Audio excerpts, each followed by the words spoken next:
তোকে কতবার বলেছি ফ্রি ফায়ার কোচিং সেন্টারে তুই ভর্তি হওয়ার যোগ্য না, তুই তবু চলে আসিস অ্যাডামের মতো মুখটা নিয়ে। যা ঘরে গিয়ে তুই লুডো আর ক্যান্ডি ক্রাশ খেল, যা, এখানে তোর কোনো দরকার নেই। আরে এই বুড়ো এইরকম ভাবে বাচ্চার সাথে কথা বলে, তুই জানিস ওর মাকে কত হেভি দেখতে? আরে স্যার মাথা খারাপ করে দিচ্ছে এই ছেলেটা একেবারে। ও ফ্রি ফায়ারের চুলটাও জানে না, তবু গেম খেলতে চলে আসে। আপনি নিজেই দেখে নিন। আচ্ছা বল, ফ্রি ফায়ারে এনিমিদের কিভাবে হেডশট মারে, আর বাকি যে এনিমিরা বেঁচে থাকবে তাদেরকে কিভাবে মারে? আরে এই শালা, আমি জানি তুই একে ইচ্ছা করে কঠিন প্রশ্ন করছিস যাতে ফেল করে, তাই তো? কোনো এনিমিকে হেডশট মারতে গেলে ফায়ার বাটনটাকে উপরের দিকে ড্র্যাগ করতে হয়, এরকম করলে এনিমিকে হেডশট লেগে যায়।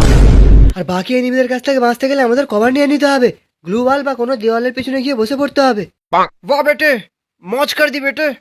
আইলা, আরে তুই কিভাবে জানলি রে শালা? আপনি আমাকে বলেছিলেন না স্যার লাইভ স্ট্রিম দেখে আসতে? আমি আমার বাবার লাইভ স্ট্রিম দেখেছি sir. Thank you thank you thank you. मस्त जोक मारा रे ये हंस रहे। কিরে শালা, এখনো টপ আপ মারিসনি? লোকের এরকম ভাবে মজা ওড়ায় যারা ফ্রি ফায়ারের টপ আপ মারে না, কিন্তু ওরা জানে না ফ্রি ফায়ার টপ আপ না মেরেও প্রো প্লেয়ার হওয়া যায়। তাই আপনারাও কখনো কারো এরকম মজা ওড়াবেন না, ঠিক আছে? নাহলে আপনাদের পেট খারাপ হয়ে যাবে। এই লোকটা ট্রেনিং মোডে কোথায় গ্লুয়াল নিতে হয় সেটাও জানে না,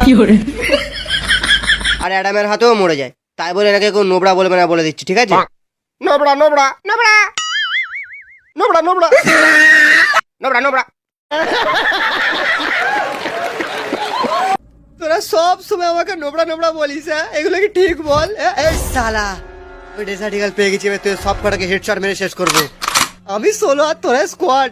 বাবা রে বাবা, আমি এখন পালাই, বাবা পরে আসবো।